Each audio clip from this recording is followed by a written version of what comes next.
las señales muestran cada vez más que triunfante vuelve en gloria a reinar. Es la esperanza de verlo volver, lo que motiva nuestro caminar. Queremos ver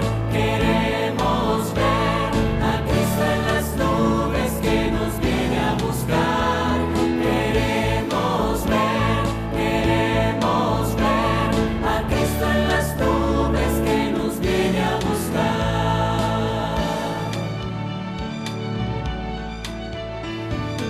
Este es el tiempo de la juventud, tiempo de ir a Él al pie de su cruz. Los que quedamos levantemos la voz y proclamemos que vuelve el Salvador. Es el momento de unidos predicar que triunfante Cristo viene a reinar. No desmayemos, pues el día vendrá y lo veremos en gran majestad. Queremos ver a Cristo en las nubes que nos viene a buscar. Queremos ver a Cristo en las nubes que nos viene a buscar. Queremos ver a Cristo en las nubes que nos viene a buscar. Queremos ver a Cristo en las nubes que nos viene a buscar. A Cristo en las nubes que nos viene a buscar.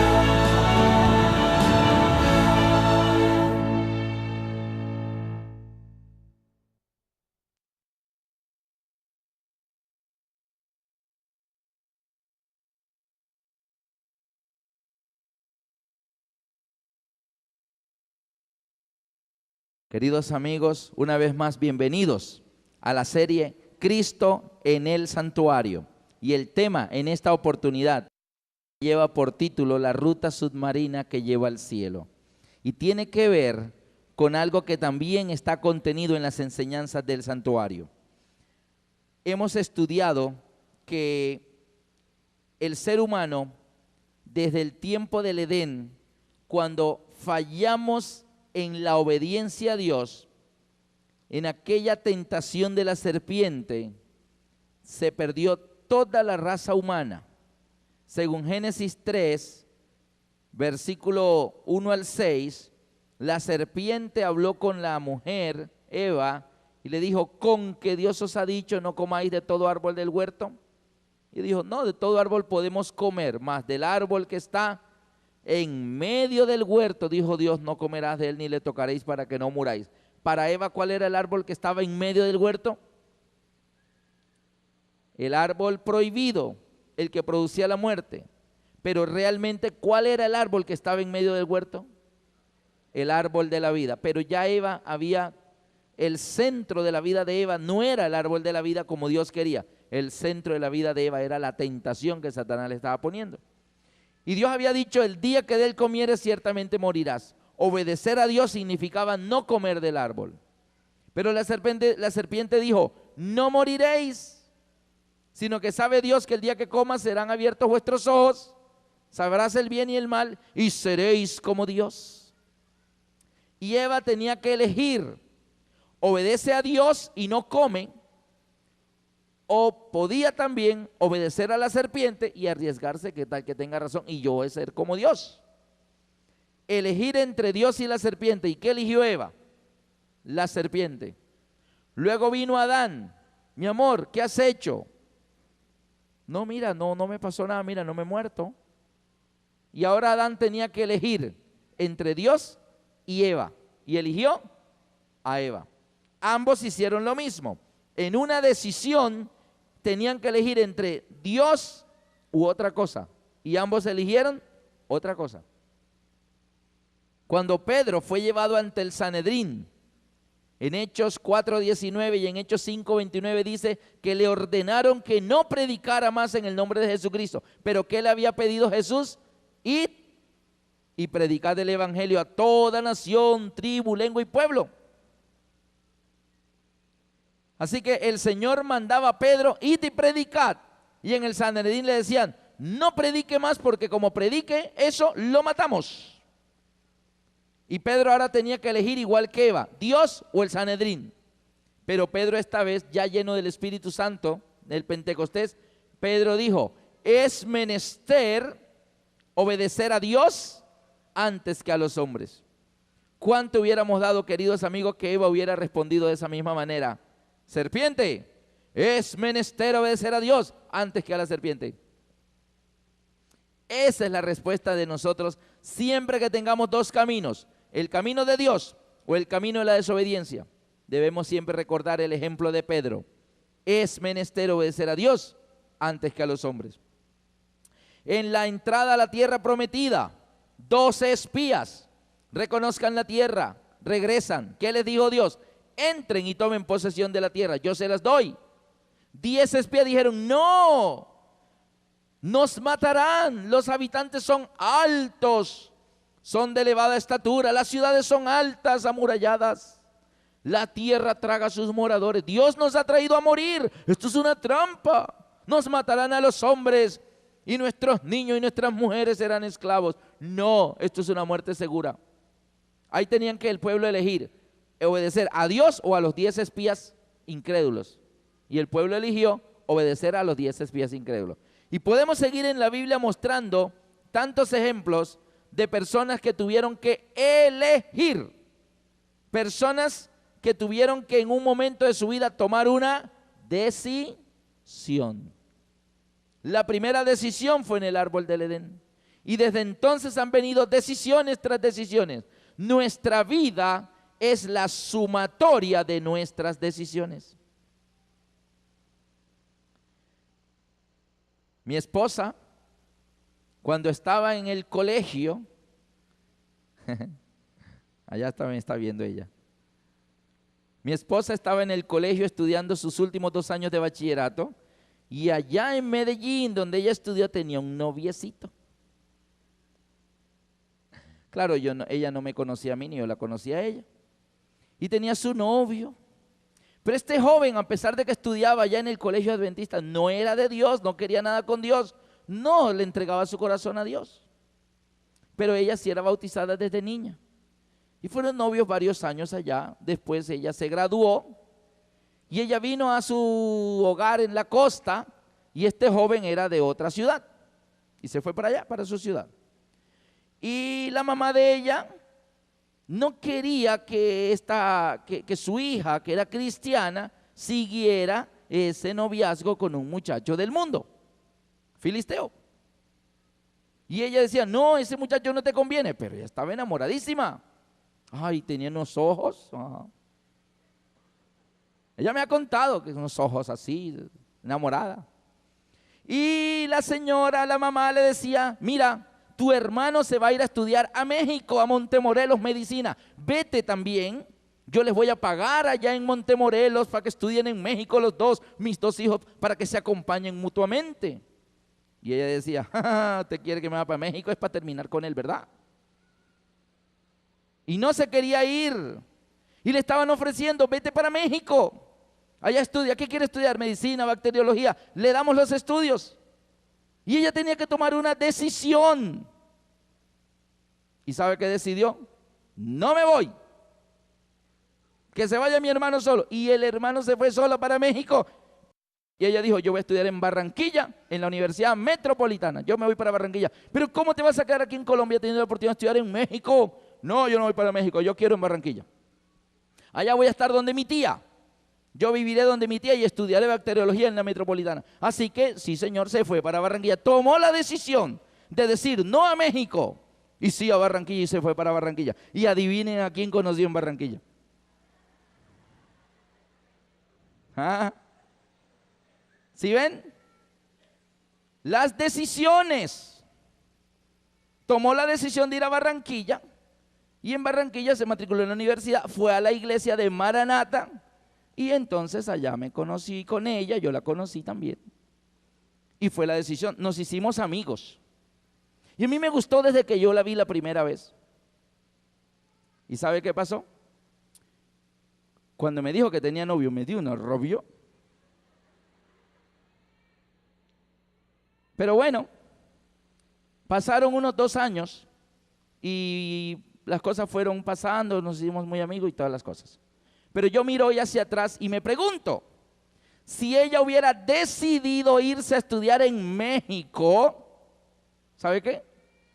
Yo nunca la habría conocido. Y ella se habría casado con un mexicano, tal vez estaría viviendo en California, en Estados Unidos, yo no sé. Pero no lo hubiera conocido. Mire, una decisión, cómo toma toda la vida, gira en un rumbo totalmente diferente. ¿Sí ven? Nuestras decisiones determinan el rumbo de nuestra vida. ¿Sí? Queridos hermanos, en la Biblia, desde Eva, cuando Eva decidió obedecer a la serpiente y no a Dios, cayó el 50% de la raza humana. Y cuando Adán decidió obedecer a Eva en vez de a Dios, cayó el otro 50% de la raza humana. Ahora bien, obedecer a la serpiente y no a Dios, ¿qué significaba? ¿Qué implicaba? Implicaba unas consecuencias terribles. En el libro de Romanos, capítulo 6, versículo 16, cuando yo me encontré con este texto en la Biblia, me sorprendí terriblemente, me aterré, porque veo que esto que estamos viviendo no es religión. La gente dice, es que desde que tú estás en la religión, es que los que están en la religión, no. Religión, ¿qué es religión? ¿Sabe qué? Cuando yo leo el texto de Romanos 6:16, me doy cuenta que esto es más que religión. Aquí hay algo más profundo implícito en la toma de nuestras decisiones. Romanos 6:16 dice, mire que hay una ley en el universo. Yo no sabía que esta ley existía. Yo conozco los 10 mandamientos y bueno, algunas leyes por allí, pero esta ley, yo no sabía que esto existía.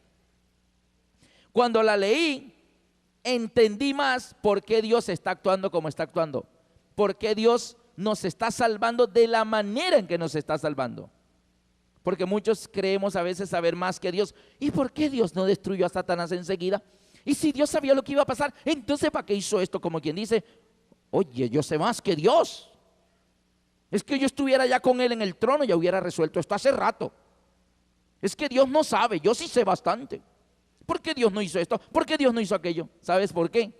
Porque la cosa no es tan simple como usted y yo la pensamos. ¿Recuerdan el ejemplo de las fotocopias que pusimos aquí hace unas noches? De una hoja original que la mancharon y le sacaron 1000 fotocopias así y salieron todas manchadas. ¿Qué hay que hacer con ellas? Pues botarlas a la basura. Pero Dios dijo, no, es que esas fotocopias se llaman María, Rosita, Roberto, Fabricio, Alberto, María, Maritza. ¿Sí? Esas fotocopias tienen nombres, son rostros, son hijos de Dios. Y Dios dice, no, yo no las voy a botar a la basura, voy a limpiarlas con liquid paper. Y Dios se ha puesto en el trabajo, una por una, desde el original hasta las 1000 fotocopias, limpiarlas con liquid paper. Y dijimos en esa oportunidad que el liquid paper que Dios está utilizando para limpiar las fotocopias manchadas, ¿es de color qué? Es de color rojo, es su sangre, nada menos. Otro dirá, ¿para qué? Si Dios sabía que se iban a manchar, ¿para qué las hizo? Pues si Dios hubiera sabido, ni siquiera estaríamos aquí sentados, no existiríamos. Y dice la ley que está en el universo en Romanos 6:16, ¿no sabéis que si os sometéis a alguien como esclavos para obedecerle, sois esclavos de aquel a quien obedecéis? Sea del pecado para muerte o de la obediencia para justicia. Aquí está diciendo que a quien nosotros nos sometemos para obedecerle, terminamos siendo esclavos de aquel a quien obedecemos. ¿Eso qué significa en el Edén? Que cuando Eva eligió obedecer a la serpiente y no a Dios, Eva quedó siendo propiedad ¿de quién? De la serpiente. Y Adán hizo lo mismo.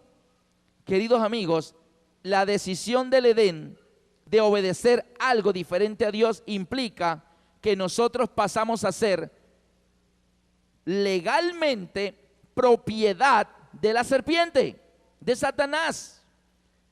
Propiedad de él, legalmente ante el universo, propiedad de él. Imagínate que tú le regalas un bolígrafo muy costoso, muy bonito a un amigo.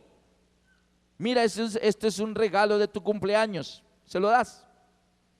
Y después ese amigo tenía que dar un regalo también a otra persona y regaló el bolígrafo que tú le diste. ¿Tú se lo puedes quitar a la persona a quien él se lo regaló?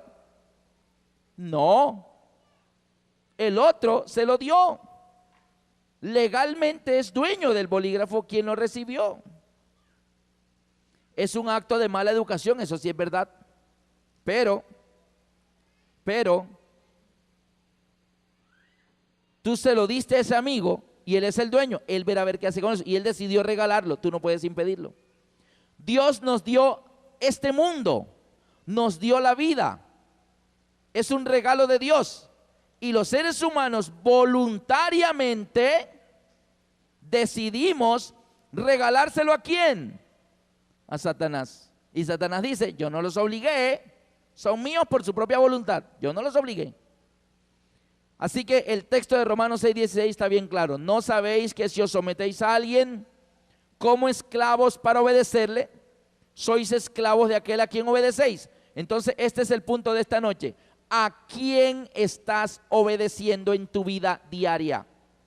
Porque eso implica que aunque fuimos rescatados en la cruz del Calvario, implica también que nosotros, una vez que fuimos rescatados, nosotros mismos nos volvemos a entregar al enemigo. Y eso es lo que Satanás quiere, que después que tú te entregas al Señor, Él decirte para tentarte, para que tú solito te devuelvas a la antigua vida. Hay un llamado de Dios en su palabra para todos aquellos que, entendiendo el plan de salvación que está en el santuario, que implica aceptar al sacrificio del Cordero desde el altar de holocaustos, y que luego avanzamos para un día volver a estar delante de la presencia del Padre. Por eso Jesús dijo, yo soy el camino, la verdad y la vida. Nadie viene al Padre sino por mí. Es decir, hay que regresar a Dios porque fuimos separados de Él por el pecado, pero Él quiere que volvamos a estar en su presencia. Y ese llamado de Dios lo encontramos en Hechos, en el capítulo 2, a partir del versículo 37 y 38. Y ese llamado es para aquellas personas que después de conocer todo este plan maravilloso del plan de salvación, como yo lo llamaría, este ambicioso y costoso plan de salvación, mediante el cual Dios decidió rescatar una raza entera, un planeta entero, rescatarlo. Dice el Señor en su palabra, Hechos 2:37 y 38. Dice que unas personas que escucharon la predicación de la palabra de Dios, dice, al oír esto, se compungieron de corazón y dijeron a Pedro y a los otros apóstoles, varones hermanos, ¿qué haremos? O sea, muy bonito. Oye, qué bonito todo esto que hemos aprendido en estas 2 semanas. Oh, el santuario, como todo perfecto, todo encaja. Ahora entiendo más por qué Cristo hizo esto y esto. Y eso implica para nosotros hacer ¿qué? Ahora, ¿qué está haciendo Dios? ¿Qué vamos a hacer nosotros? Varones hermanos, ¿qué haremos? Dijeron las personas a Pedro. Versículo 38, Pedro les dijo, arrepentíos. ¿Qué hay que hacer? Arrepentimiento. Arrepentíos y bautícese cada uno de vosotros en el nombre de Jesucristo para perdón de los pecados y recibiréis el don de la vida eterna. Noten que las personas preguntan, ¿qué hago ahora? Saber las cosas no es suficiente, implica que al saberlas, la acción. No sé cuántos recuerdan la reciente noticia del tsunami en Tailandia. Un tsunami que arrasó costas en varios países. Olas de 15 y 20 metros que arrasaron zonas hoteleras en varios países del sur de Asia. Y una noticia que me conmovió mucho fue de una niña de 10 años. La noticia decía: niña de 10 años salva a toda su familia y a más de 100 turistas. Resulta que estaban en la playa de vacaciones, era una niña británica, inglesa. Y de repente la gente de la playa vieron cómo el mar se retiró y se fue yendo rápidamente unos 200, 300 metros, 500 metros, y lógicamente quedó la tierra sola y una gran fosa profunda como un abismo así, y el mar se fue y toda la gente que estaba allí se acercaron a la orilla a decir: oh, ¿y por qué el mar se fue? ¿Qué pasó? Uy, mira allá, uy, mire qué profundo, a otros tan bonito, trae la cámara para filmarlo. Esto nunca lo había visto, que el mar se retirara así tan rápido. Y toda la gente allí, una playa concurrida por más de 150 personas. Y de repente una niña de 10 años le dice: papá, papá, vámonos rápido allá a aquella loma. Vamos a buscar los lugares altos, papá, vámonos ya, porque va a venir un tsunami. Y el papá le dice: ¿un qué? Un tsunami, papá. ¿Qué es eso? Y dijo: un tsunami es una ola gigantesca. Primero el mar se retira y minutos después regresa a una velocidad impresionante y olas de 15 y 20 metros de altura. Eso se llama tsunami. Y el papá le dijo: ¿y tú de dónde sacaste eso? Y la niña dijo: lo aprendí en mi clase de geografía. Estaba poniendo atención en la clase de geografía. Menos mal que no se distrajo en ese momento y puso atención. La niña sabía cosas, sabía. Y el saberlas implicó acción. Y ella dijo: papá, vámonos, vamos a recoger las cosas, no hay tiempo, viene ya, vámonos ya. Así que el padre de familia comenzó a gritar, le creyó a la hija y comenzó a gritarle a todos: todos corran, corran, que va a venir una ola gigante. Esto es un fenómeno que se llama, ¿cómo que se llama, nena? Tsunami, papá, un tsunami. La niña era la que sabía. Honestamente, antes de lo de Tailandia, ¿ustedes habían escuchado la palabra tsunami? Muchos no. Yo la había escuchado, pero se me olvidaba. ¿Cómo es que se llama eso de la ola gigante? ¿Cómo es que se llama? Y se me olvidaba cada instante. Después de lo de Tailandia nunca más se me olvidó. Porque la escuchamos en los noticieros cuántas veces al día. Así que la gente comenzó a correr. No alcanzaron, solo cojan los niños. No hay tiempo para recoger cosas. Y apenas estaban llegando a la loma cuando, sí señor, ahí venía la pared de agua. Una pared gigantesca que arrasó todo y ellos pudieron ver y le agradecieron a la niña.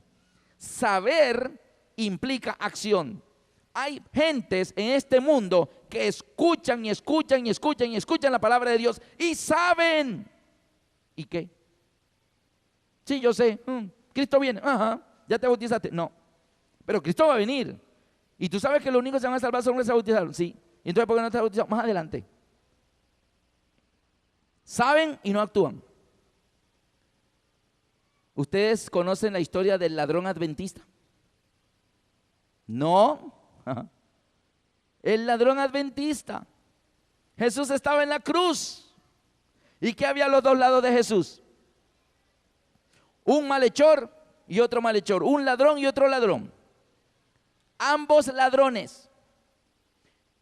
Ahora miren una cosa. Los romanos no condenaban a la crucifixión. La crucifixión era como la pena de muerte. Era la pena de muerte de los romanos. Cada país ejecuta la pena de muerte diferente. Hay países donde es la silla eléctrica, hay países donde es la guillotina, hay países donde es la horca, hay países donde es el fusilamiento. Distintos métodos. Los de los romanos era la cruz. Pero los romanos, ellos cuando juzgaban personas y los condenaban, en una época donde la esclavitud era el medio de lograr muchas cosas, muchas carreteras, muchos caminos, muchas cosas fueron construidas en la antigüedad con esclavos.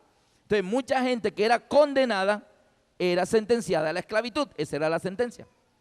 Así que a ellos no les convenía estar matando tanta gente porque necesitaban esclavos. Otros eran condenados a ser amarrados con cadenas en los remos de las galeras romanas. Y ellos eran el motor de la galera. Y eran esclavos atados con cadenas al remo. Y ellos eran obligados a remar de por vida. Les daban la comidita como para que siguieran remando. Cuando las galeras romanas entraban en batalla y una galera se iba a hundir, los romanos se salvaban ellos y a los esclavos los dejaban encadenados y se hundían con el barco porque estaban amarrados a los remos y morían angustiosamente ahogados ahí con todo el barco. Así que ellos no condenaban a la crucifixión a cualquiera, o sea, tenía que ser una persona demasiado mala, demasiado perversa para que fuera condenada a la muerte. Y cuando está Jesús en la cruz, tenía 2 ladrones a los lados. Entonces uno de los ladrones le dijo: Señor, si de verdad eres el Cristo, ¿por qué no te salvas a ti mismo y nos salvas a nosotros y nos vamos todos? ¿No quieres el Cristo? A ver, sálvate y sálvanos a nosotros. El otro ladrón del otro lado le dice: oye, ¿no temes tú a Dios ni siquiera en el mismo momento de la muerte? Ahora miren lo que este ladrón reconoce, dice: nosotros a la verdad estamos sufriendo lo que nuestros actos merecieron. Nosotros a la verdad estamos sufriendo, o sea, este ladrón, porque lo llaman dice que el ladrón bueno. ¿Han oído la historia? Dice que el ladrón bueno y el ladrón malo. Yo no conozco un ladrón bueno. ¿Ustedes conocen ladrones buenos? Buenos para robar, sí.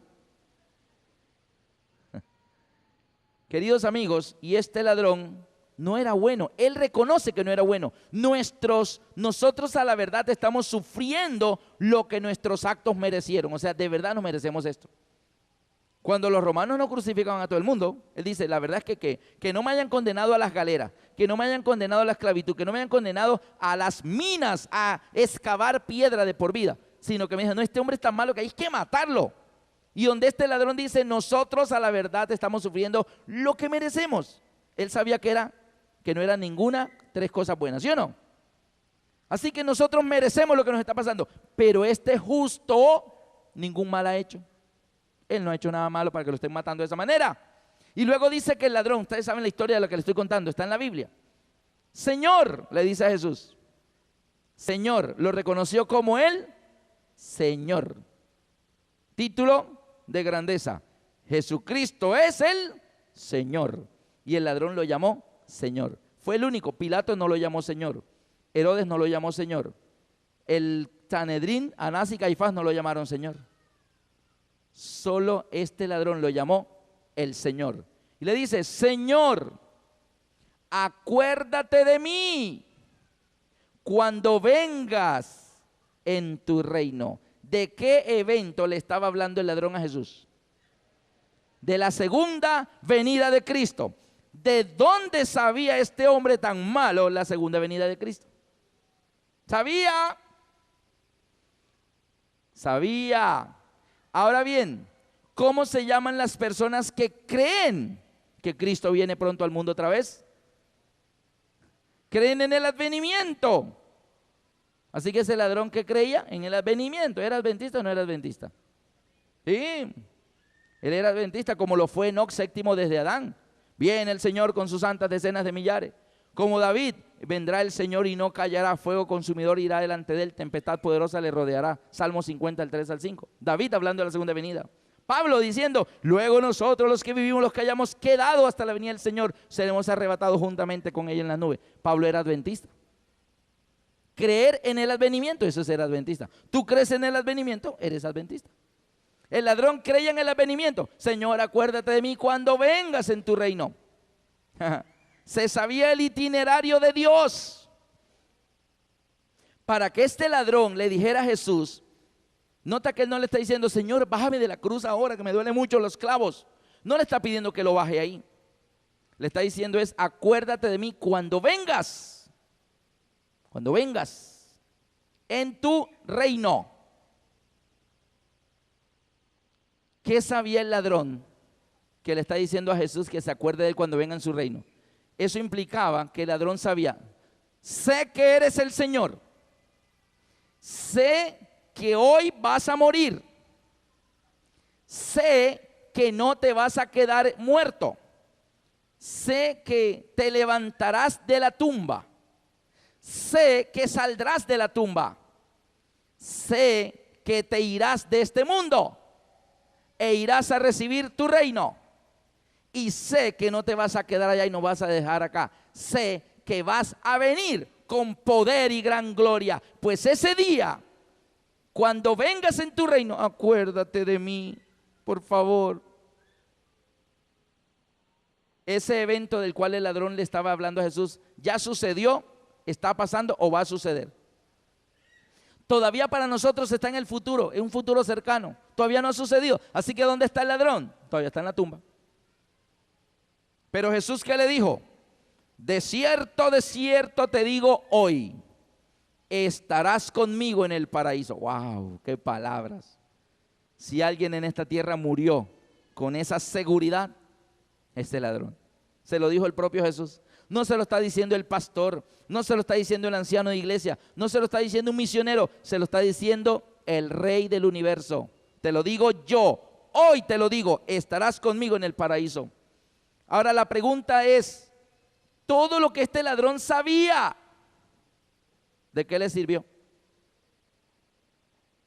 Sabía mucho, mira todo lo que sabía, pero sabiendo todo eso, siguió siendo ¿qué?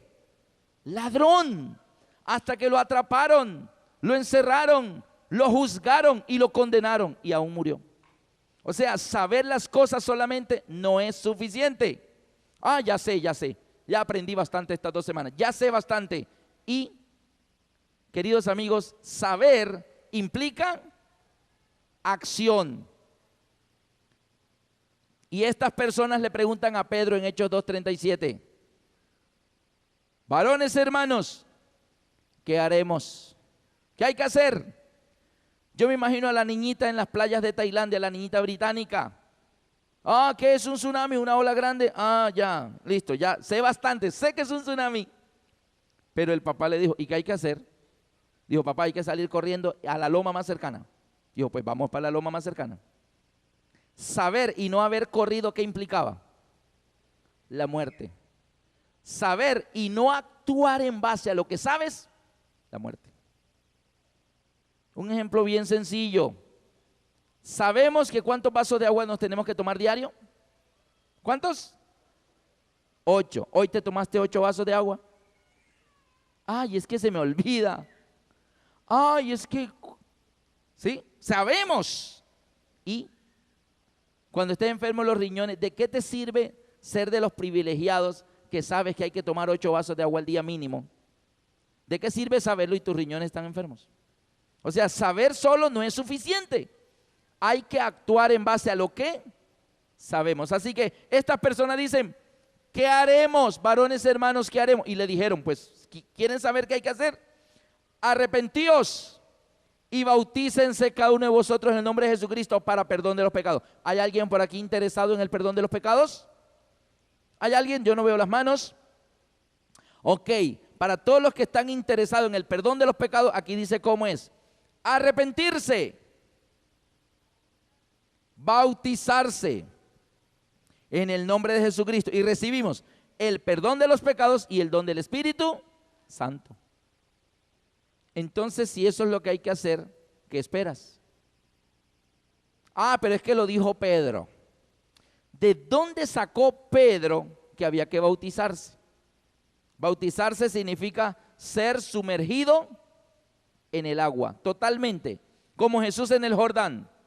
El bautismo, como está en la Biblia, es inmersión total, porque la palabra bautismo viene de sumergir totalmente en el agua. ¿De dónde sacó Pedro que había que bautizarse para ser salvo? En el Evangelio según San Mateo, capítulo 28, 19 y 20, Jesús ordena eso. Mateo 28, 19 y 20. Dice, por tanto, id y haced discípulos a todas las naciones, bautizándolos en el nombre del Padre y del Hijo y del Espíritu Santo, enseñándoles que guarden todas las cosas que yo os he mandado. ¿Cuántas cosas espera que guardemos? Todas, no casi todas, todas las cosas que yo os he mandado. y he aquí, yo estoy con vosotros todos los días hasta el fin del mundo. ¿Quién mandó que había que ser bautizado para ser salvo? Jesús. Cuando a Pedro le pregunta qué hay que hacer para ser salvo, Pedro dice, pues Jesús nos enseñó que había que arrepentirse y bautizarse y recibimos el perdón de los pecados y el don del Espíritu Santo. Así que Pedro no está predicando algo de él, Pedro está diciendo algo que mandó el propio Jesús. Queridos amigos, el bautismo no es una doctrina de la iglesia adventista. El bautismo es una doctrina de la Biblia y de la palabra de Dios ordenada por Dios mismo. Es más, antes de Jesús mandar que hicieran discípulos y que los bautizaran, antes de que Jesús ordenara eso, ¿había alguien que ya estaba bautizando? ¿Quién? Juan el Bautista. En Lucas 3:16 dice Juan, yo a la verdad os bautizo. Respondiendo Juan dijo a todos, yo a la verdad os bautizo en agua, pero viene uno más poderoso que yo, de quien no soy digno de desatar la correa de su calzado. Él os bautizará en Espíritu Santo y fuego. Así que noten algo, Pedro ordenó que había que bautizarse. ¿Dónde lo sacó Pedro? De Jesús. Pero antes de Jesús ya Juan el Bautista decía que había que bautizarse para ser salvos, ¿cierto? La pregunta ahora es, ¿y de dónde sacó Juan el Bautista eso de que había que bautizar en agua? ¿De dónde lo sacó Juan? Vamos al Evangelio según San Juan, capítulo 1. San Juan 1, versículo 29 al 33. Juan 1, 33. Dice así: el siguiente día vio Juan a Jesús que venía a él y dijo, he aquí el Cordero de Dios que quita el pecado del mundo. Este es aquel de quien yo dije, después de mí viene un varón el cual es antes de mí, porque era primero que yo. Y yo no le conocía, mas para que fuese manifestado a Israel, por esto vine yo bautizando con agua.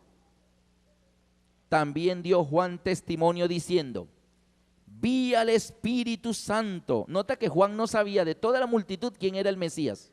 Él decía, yo no le conocía, yo no sabía quién era.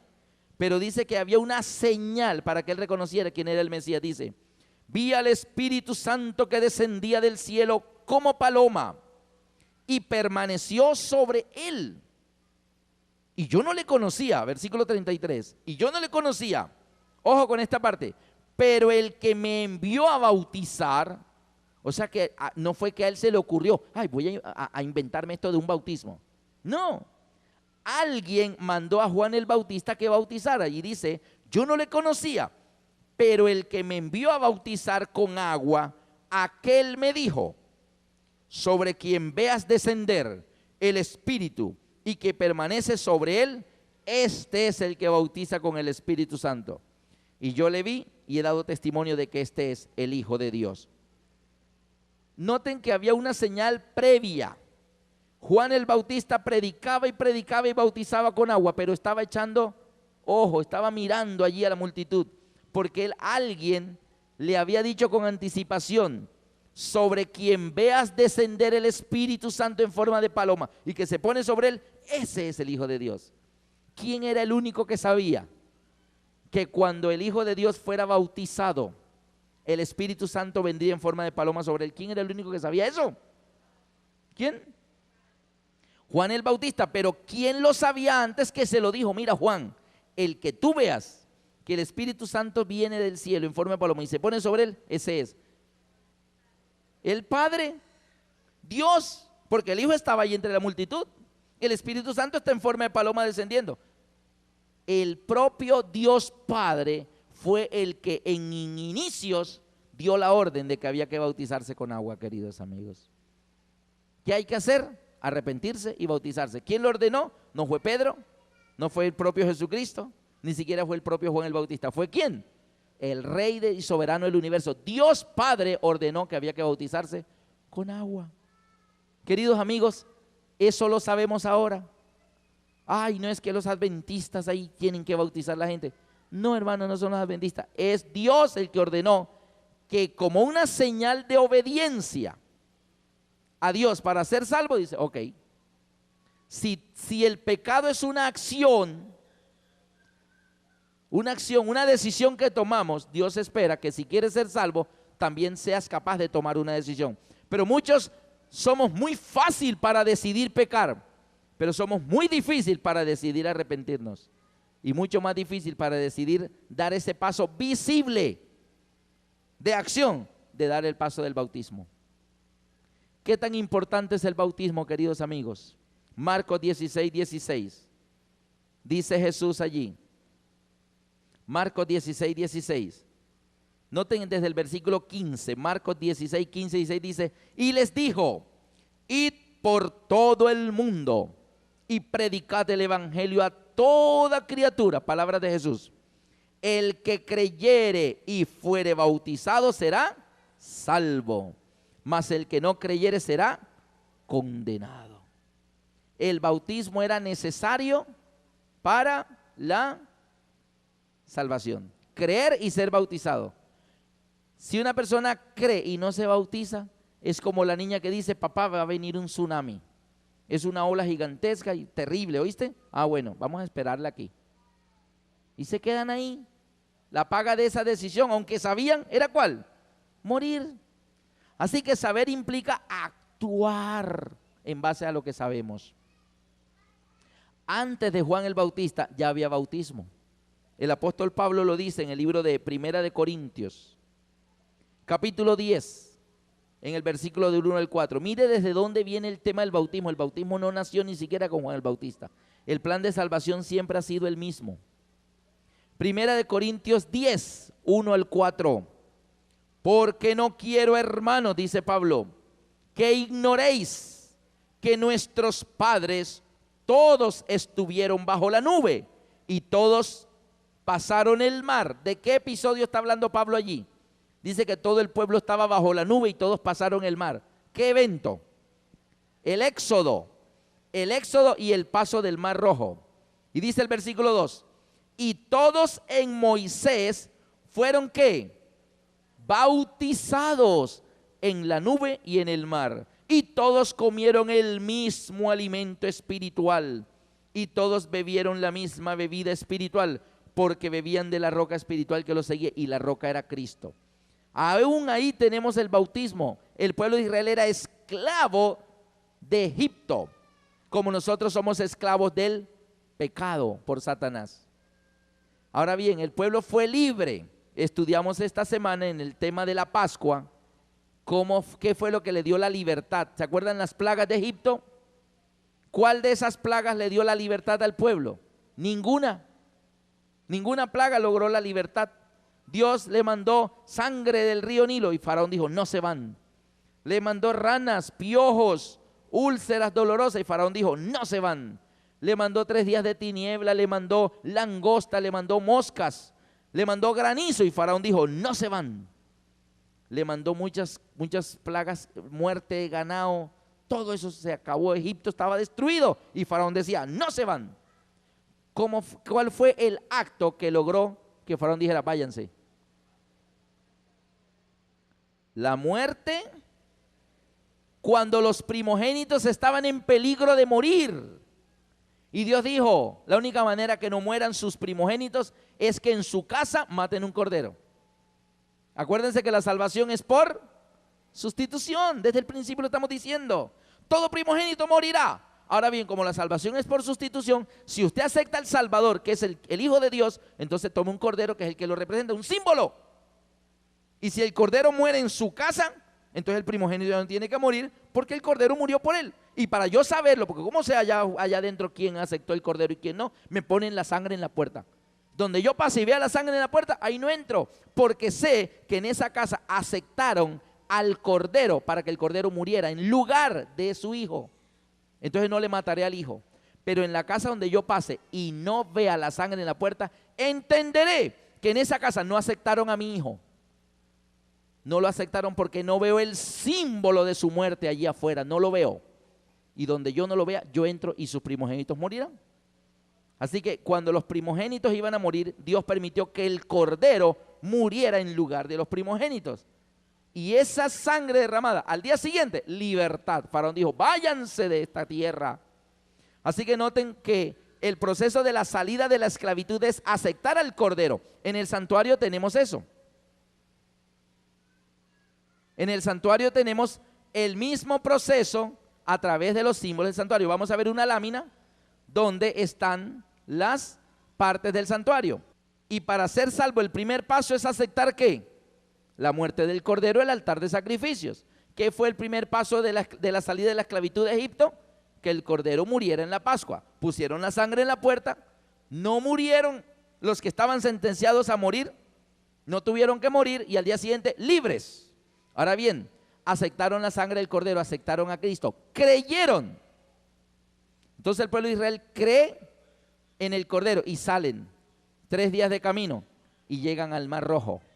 Y dice allí en Corintios, lo acabamos de leer, que todos en Moisés fueron ¿qué? Bautizados. Así que después de la muerte del Cordero allá en la Pascua en Egipto, son libres y el Señor los lleva a las aguas del Mar Rojo y todos en Moisés fueron bautizados. Así que la muerte del Cordero en la Pascua y luego el agua en el Mar Rojo. ¿Qué tenemos en el santuario?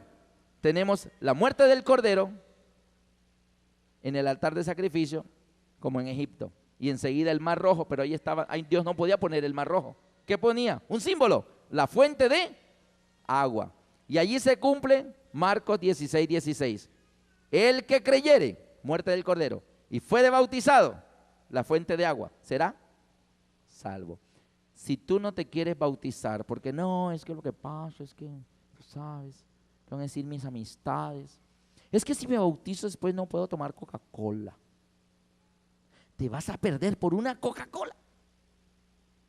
Es que si me bautizo después no puedo tal cosa. Mira, si tú crees en el Cordero, estás en el altar de sacrificio. Si te bautizas, vas hacia adentro, más cerca de Dios. Pero si tú dices que crees en el Cordero y no te bautizas, tú de ahí no pasas, tú rebotas y sigues en el camino ancho. Acuérdense del mapa, ¿no? ¿Qué tan ancho era el atrio? 100 por 50, ancho. Pero si tú quieres ir cerca de Dios, crees, te bautizas y entras al lugar santo. ¿Y qué dimensiones tenía el lugar santo? 20 codos por 10 codos, es más angostito. Porque entre más cerca de Dios, el camino es más que. Y si quieres vivir como Elías, como Enoc y como Moisés, vive Jehová en cuya presencia estoy, te pasas al lugar santísimo. Y ahí es 10 por 10, chiquitito. Porque entre más cerca de Dios, más que, más angosto el camino. Entre más lejos de Dios, más ancho el camino. ¿Está bien? El bautismo hace parte del santuario también, queridos amigos.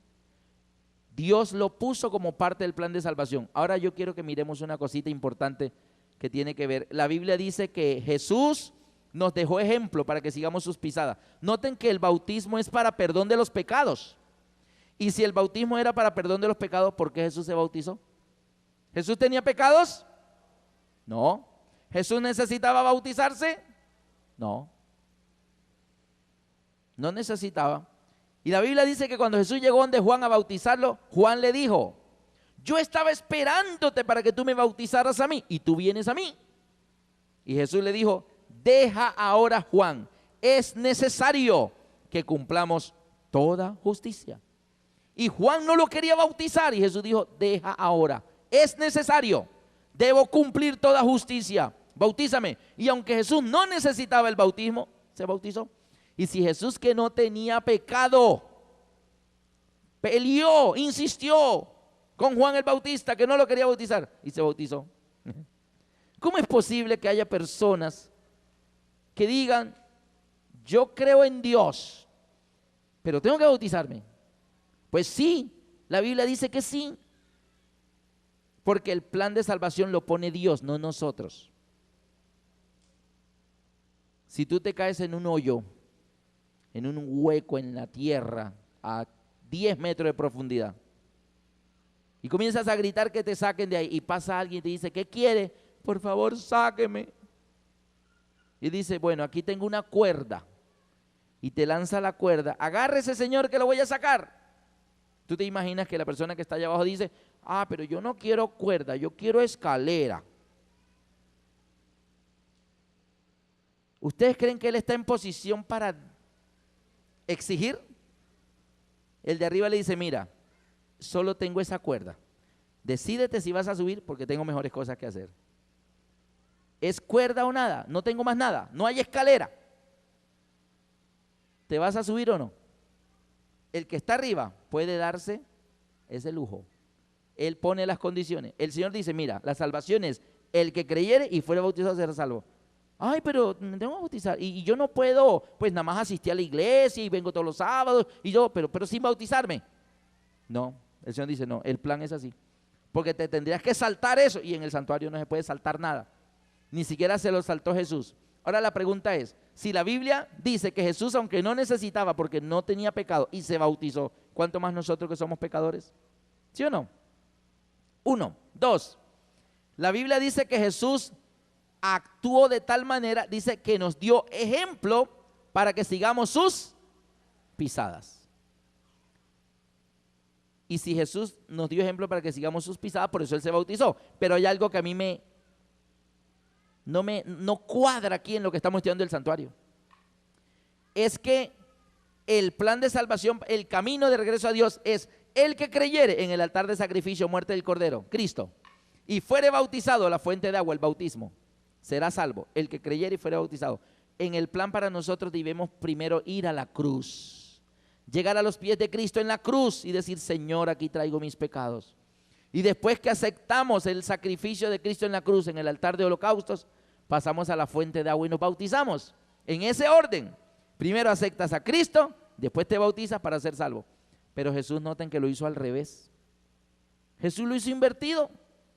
Cuando Jesús viene a esta tierra, ¿por qué se bautizó primero? Y después de su bautismo es que fue a la cruz. ¿Por qué? Si alguien una vez me decía, no, lo que pasa es que él no se podía bautizar después de la cruz porque no tenía tiempo. No es que él venía a morir y después de morir y se iba para el cielo y decía, no, pero es que no se fue enseguida. ¿Cuántos días duró Jesús en la tierra? 40 días.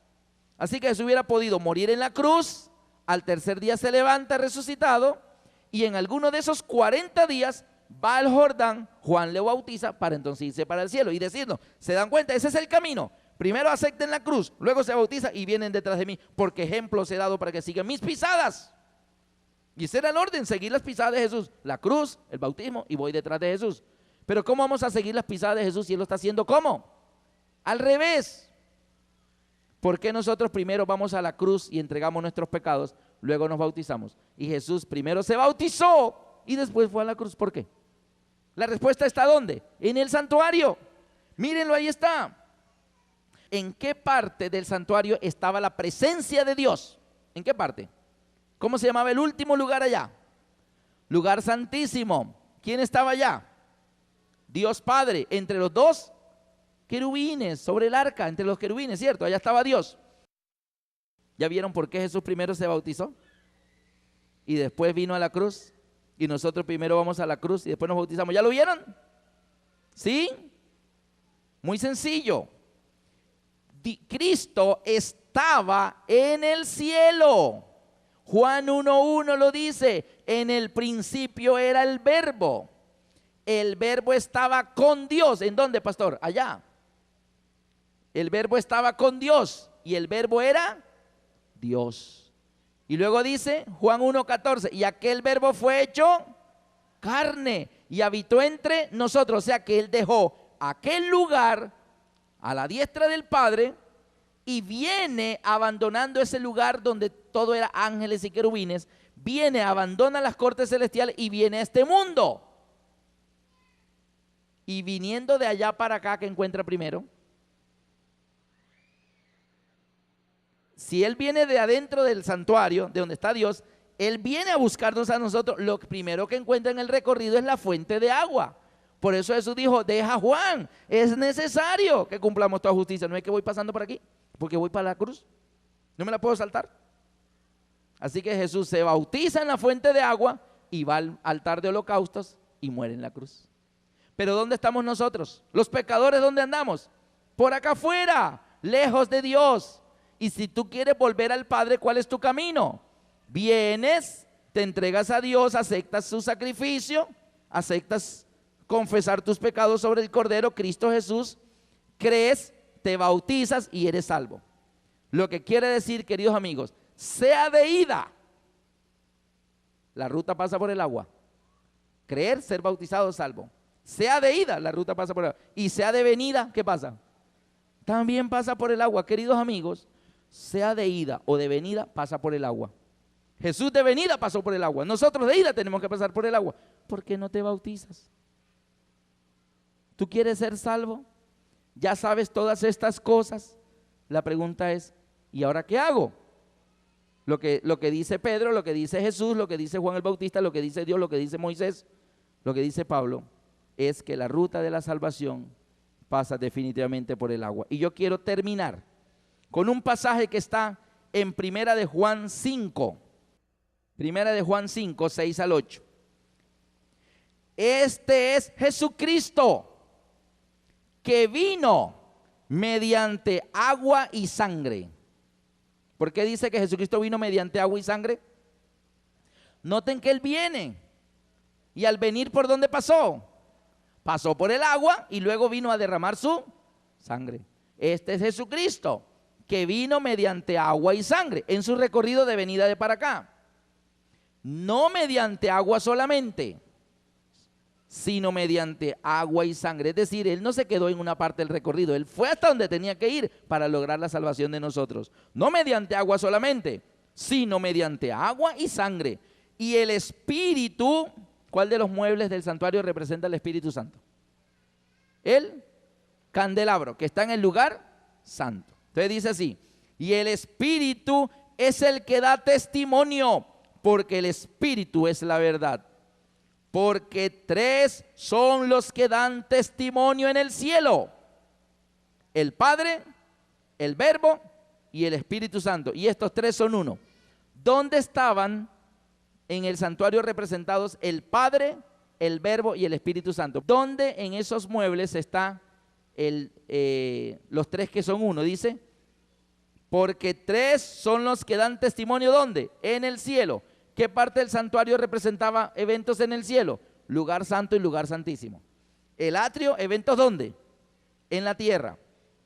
Tres son los que dan testimonio en el cielo. Dice, el Padre, el Verbo y el Espíritu Santo. ¿Dónde estaban en esa lámina del santuario el Padre y el Verbo?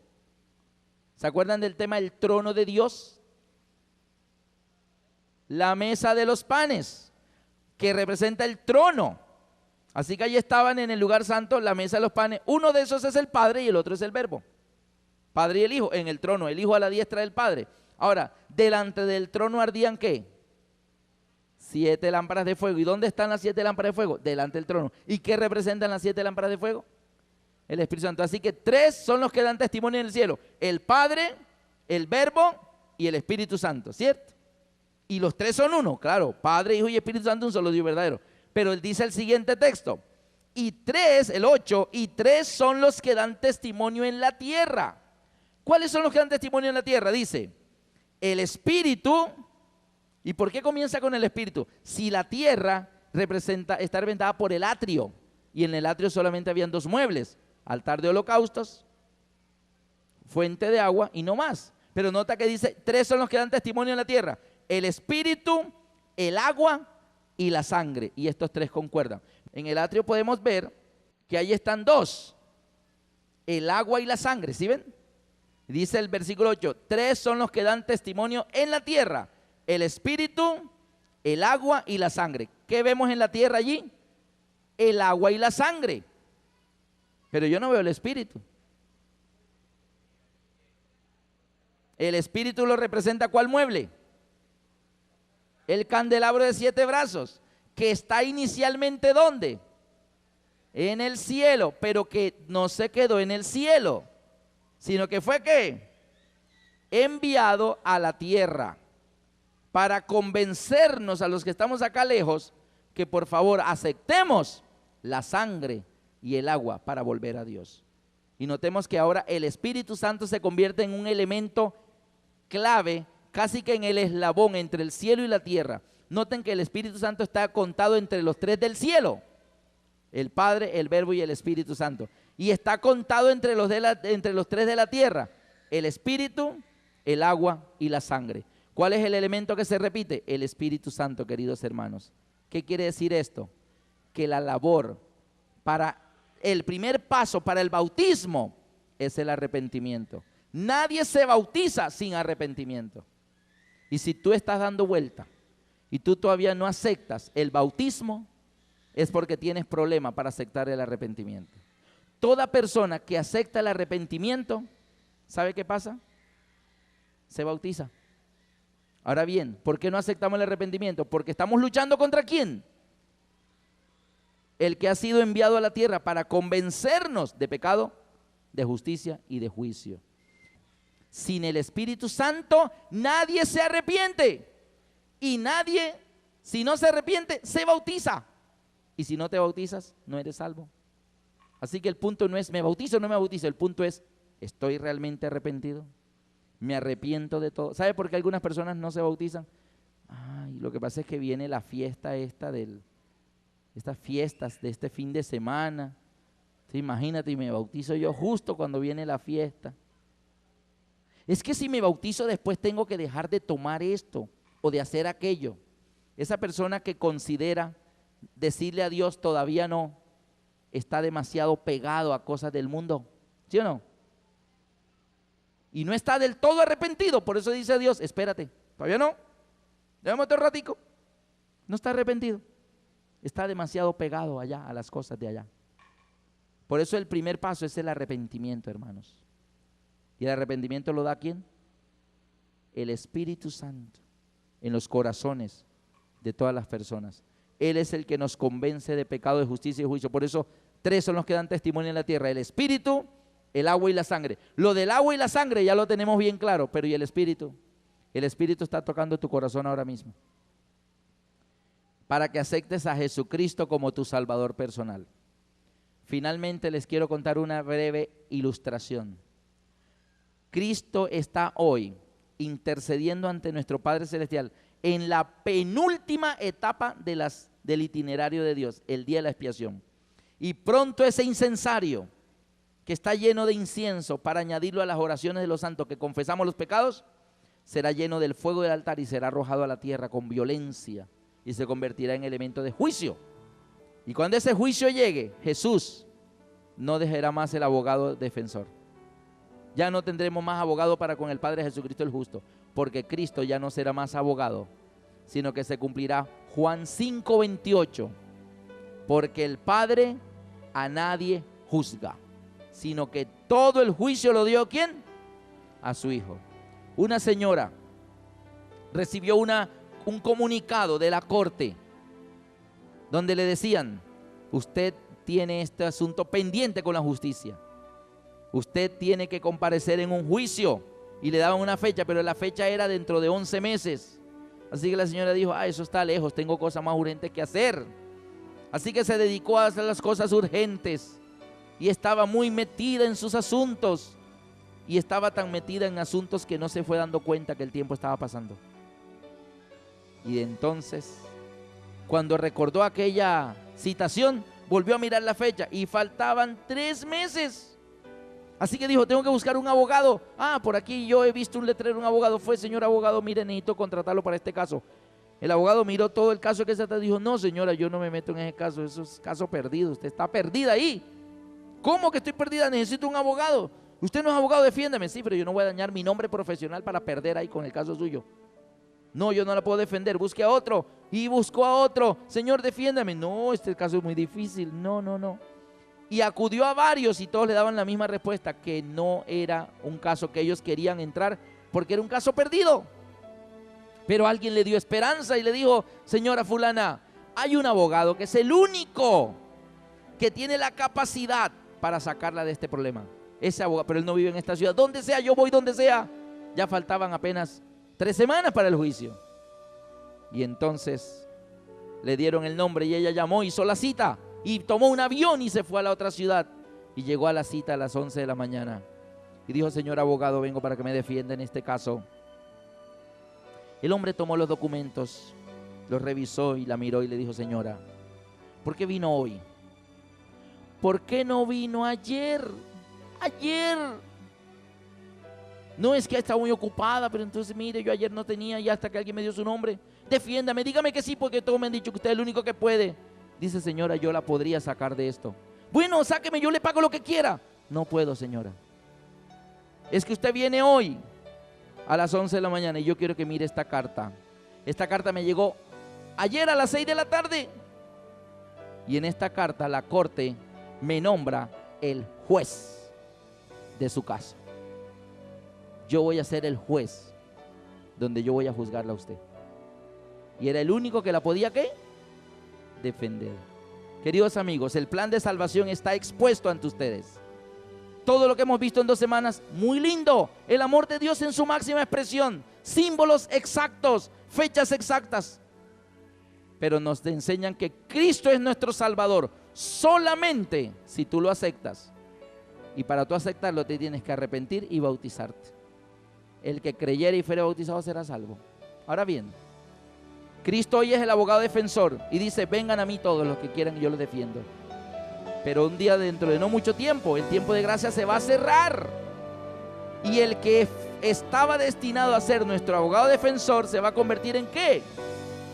En el juez de toda la tierra. Y dice Mateo 25, cuando el Hijo del Hombre venga y se siente en su trono de gloria, y serán reunidas delante de él todas las naciones para juzgarlas, y pondrá unos a la derecha y otros a la izquierda. Los de la derecha le dirá: venid benditos de mi Padre, heredad el reino preparado para vosotros. Porque tomaron decisiones. Los de la izquierda no, porque no tomaron decisiones. Queridos amigos, todo ahora mismo depende, no de Dios, depende de ti, depende de tu decisión.